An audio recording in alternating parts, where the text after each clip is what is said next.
이번 2편은 에스겔서 2장과 3장의 내용을 다루며 하나님의 영광을 본 에스겔이 선지자로서의 사명을 받는 과정을 묵상합니다. 하나님께서는 에스겔에게 두루마리를 먹으라고 명령하시는데 그 맛은 꿀처럼 달았지만 그 내용은 슬픔과 재앙의 말이었습니다. 또한 이스라엘 백성이 얼마나 완악하고 반역하는 족속인지를 알려주시며 그들을 두려워하지 말고 담대하게 말씀을 선포하라는 파수꾼의 사명을 주십니다. 랍비들은 이 과정을 통해 선지자의 고독한 사명과 말씀이 가진 양면성, 그리고 하나님의 말씀을 대언하는 자의 책임과 권위에 대한 깊은 통찰을 이끌어냅니다. 안녕하세요. 고대의 지혜가 살아 숨쉬는 광야의 식탁에 오신 여러분을 환영합니다. 샬롬. 오늘 우리는 에스겔 라바 2편으로 여정을 이어가며 하나님의 영광스러운 환상 앞에 엎드렸던 에스겔이 선지자로서의 사명을 받는 엄숙한 과정을 묵상하고자 합니다. 하나님께서는 에스겔에게 인자야 일어서라고 명하시며 패역한 이스라엘 백성에게 보냄을 받았음을 알려주십니다.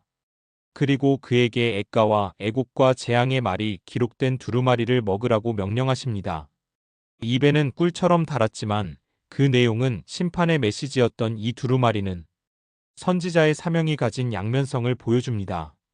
랍비들은 이 놀라운 소명의 과정을 통해 하나님의 말씀을 대언하는 자의 고독과 책임, 그리고 세상의 반대에도 불구하고 담대하게 외쳐야 할 파수꾼의 사명에 대한 깊은 지혜를 발견했습니다. 먼저 오늘 지혜의 바탕이 될 하나님의 말씀을 듣겠습니다. 성경 에스겔 2장 1절, 9절, 10절 그리고 3장 17절 말씀입니다. 그가 내게 이르시되 인자야 일어서라 내가 내게 말하리라 하시며 내가 보니 보라 한 손이 나를 향하여 펴지고 보라 그 안에 두루마리 책이 있더라. 그가 그것을 내 앞에 펴시니 그 안팎에 글이 있는데 그 위에 애가와 애곡과 재앙의 말이 기록되었더라. 인자야 내가 너를 이스라엘 족속의 파수꾼으로 세웠으니 너는 내 입의 말을 듣고 나를 대신하여 그들을 깨우치라. 아멘. 하나님의 말씀입니다. 하나님의 영광 앞에 엎드렸던 에스겔에게 하나님의 영이 임하여 그를 일으켜 세웁니다. 인자야 일어서라. 랍비들은 이 일어서라는 명령이 에스겔의 사명이 시작됨을 알리는 신호라고 가르쳤습니다. 미드라시 타누마는 이렇게 설명합니다. 하나님께서는 엎드려 있는 자에게 말씀하지 않으시고 일어선 자에게 말씀하신다. 이는 선지자가 하나님의 말씀을 받기 위해 영적으로 깨어 준비되어야 함을 의미한다. 또한 인자 벤 아담라는 칭호는 그가 비록 놀라운 환상을 보았지만 여전히 연약한 인간임을 상기시키며 그의 능력이 자신에게서 나오는 것이 아니라 오직 하나님께로부터 온다는 것을 분명히 하는 호칭이었습니다. 하나님께서는 에스겔을 패역한 백성 곧 나를 배반하는 자에게 보내신다고 말씀하십니다. 그들의 조상들이 내게 반역하여 오늘까지 이르렀나니 이 자손은 얼굴이 뻔뻔하고 마음이 굳은 자니라. 랍비들은 이 말씀을 통해 선지자의 사명이 얼마나 고되고 외로운 길인지를 강조했습니다. 랍비 시므온 벤 라키슈어는 이렇게 말했습니다. 가장 위대한 선지자는 환영받는 곳이 아니라 가장 완악하고 듣지 않는 백성에게로 보내심을 받는다. 그곳에서 하나님의 말씀이 선포되는 것 자체가 기적이다. 하나님께서는 에스겔에게 그들이 듣든지 아니 듣든지 두려워하지 말고 오직 말씀을 전하라고 격려하십니다. 하나님께서는 에스겔에게 애가와 애곡과 재앙의 말이 기록된 두루마리를 주시며 먹으라고 명령하십니다. 에스겔이 그 말씀을 먹었을 때 그의 입에서는 달기가 꿀 같았다고 고백합니다. 랍비들은 이 역설적인 경험에 대해 깊이 있는 해석을 내놓았습니다. 랍비 엘르아살은 이렇게 가르쳤습니다. 하나님의 말씀 그 자체는 언제나 꿀처럼 달콤하다. 그 말씀에 담긴 진리와 지혜는 우리의 영혼을 살찌우기 때문이다. 그러나 그 말씀이 이 땅에 죄악된 현실과 부딪힐 때 그것은 애가와 애곡과 재앙의 쓴맛을 내게 된다. 선지자는 이처럼 말씀의 달콤함과 세상에 쓴 현실 사이의 긴장 속에서 살아가야 하는 존재입니다. 또한 두루마리를 먹으라는 명령은 선지자가 말씀을 단순히 전달하는 앵무새가 되어서는 안 된다는 것을 의미합니다. 랍비들은 이것이 말씀을 완전히 소화하여 자신의 것으로 만들라는 명령이라고 해석했습니다. 선지자는 자신이 선포할 말씀을 먼저 깊이 묵상하고 그 말씀이 자신의 생각과 감정, 그리고 삶 전체를 관통하게 해야만 비로소 능력 있게 그 말씀을 전할 수 있다는 것입니다. 하나님께서는 에스겔에게 내가 너를 이스라엘 족속의 파수꾼으로 세웠다고 말씀하시며 그의 구체적인 사명을 알려주십니다.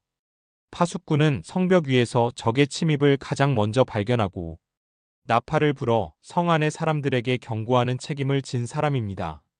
만약 파수꾼이 경고하지 않아 사람이 죽으면 그 피값을 파수꾼에게서 찾을 것이지만 파수꾼이 경고했음에도 듣지 않고 죽으면 그 책임은 듣지 않은 사람에게 있습니다. 랍비들은 이 파수꾼의 비유를 통해 선지자의 책임이 얼마나 막중한지를 강조했습니다. 미드라시는 이렇게 설명합니다.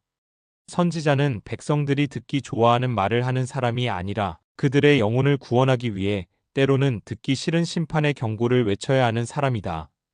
그의 침묵은 곧 영혼을 죽이는 것과 같다. 에스겔은 이제 개인의 안위를 넘어 공동체 전체의 영적 생명을 책임지는 파수꾼으로 서야 했습니다. 이 고대의 지혜는 오늘날 우리에게 어떤 가르침을 줄까요? 첫째, 우리 역시 에스겔처럼 하나님의 말씀을 먹어야 합니다. 매일 성경을 읽고 묵상하며 그 말씀이 우리의 영혼을 채우고 삶을 변화시키는 경험을 해야 합니다. 말씀의 달콤함을 맛본 자만이 세상에 쓴 현실을 이겨낼 힘을 얻을 수 있습니다. 둘째, 우리 모두는 각자의 삶의 자리에서 파수꾼으로 부름받았습니다. 우리의 가정에서, 직장에서, 그리고 사회 속에서 죄와 불의를 보았을 때 우리는 침묵하지 않고 진리의 경고를 외칠 책임이 있습니다. 비록 세상이 우리의 말을 듣지 않고 조롱할지라도 우리는 신실하게 파수꾼의 사명을 감당해야 합니다. 이제 이 깊은 깨달음을 마음에 품고 함께 기도하는 시간을 갖겠습니다.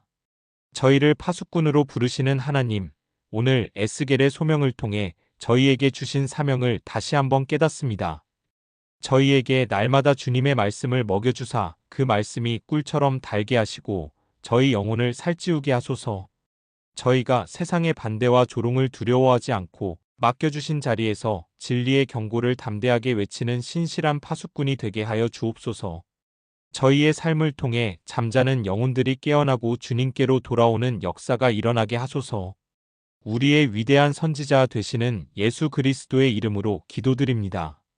아멘. 사랑하는 여러분, 이번 한 주간 하나님의 말씀을 깊이 묵상하며 그 말씀의 달콤함을 맛보시기를 축복합니다. 또한 여러분 각자가 서 있는 삶의 자리에서 세상을 향해 진리의 빛을 비추는 용기 있는 파수꾼으로 살아가시기를 간절히 소원합니다. 다음 시간에는 에스겔이 행한 예루살렘 멸망의 상징적 행위들을 다루는 에스겔 라바 3편으로 여정을 이어가겠습니다. 광야의 식탁 오늘 순서는 여기서 모두 마치겠습니다. 샬롬.